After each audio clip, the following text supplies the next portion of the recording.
Biz Abdunimiyada yaşab bakmadık.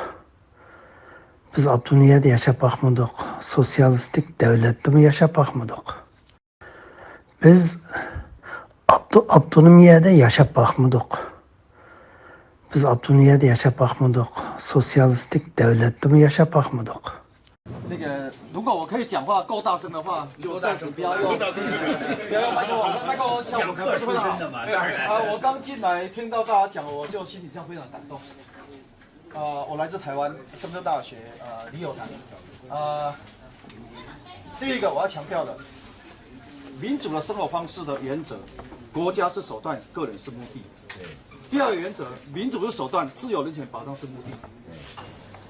哪什么汉文化，那他妈是共产党文化，对不对？那不是汉文化。我跟你讲，老金，包括我自己在内啊，我真的想想，这真正有多少个概念，一定出问题。今天坦率地说，台湾的很多问题就出在这儿，而台湾的很多问题就使我想到我们中国。那个这话题来换呀，刚才很多朋友都谈到，咱们在网络上的一些工作很重要。通过网络，我们能真正影响国内的朋友，影响很多人的看法。我叫艾赫天，是荷兰维吾尔联盟的副主席。刚才对方坐的那个朋友是我们的主席，还有艾江。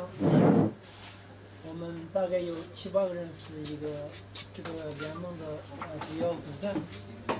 10年前，在荷兰大概有40、50个维吾尔族，现在在荷兰有2000多个维吾尔族，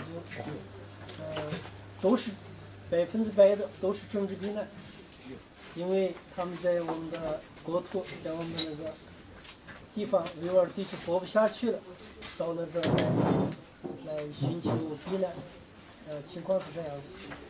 再谈谈我们那个维吾尔地方。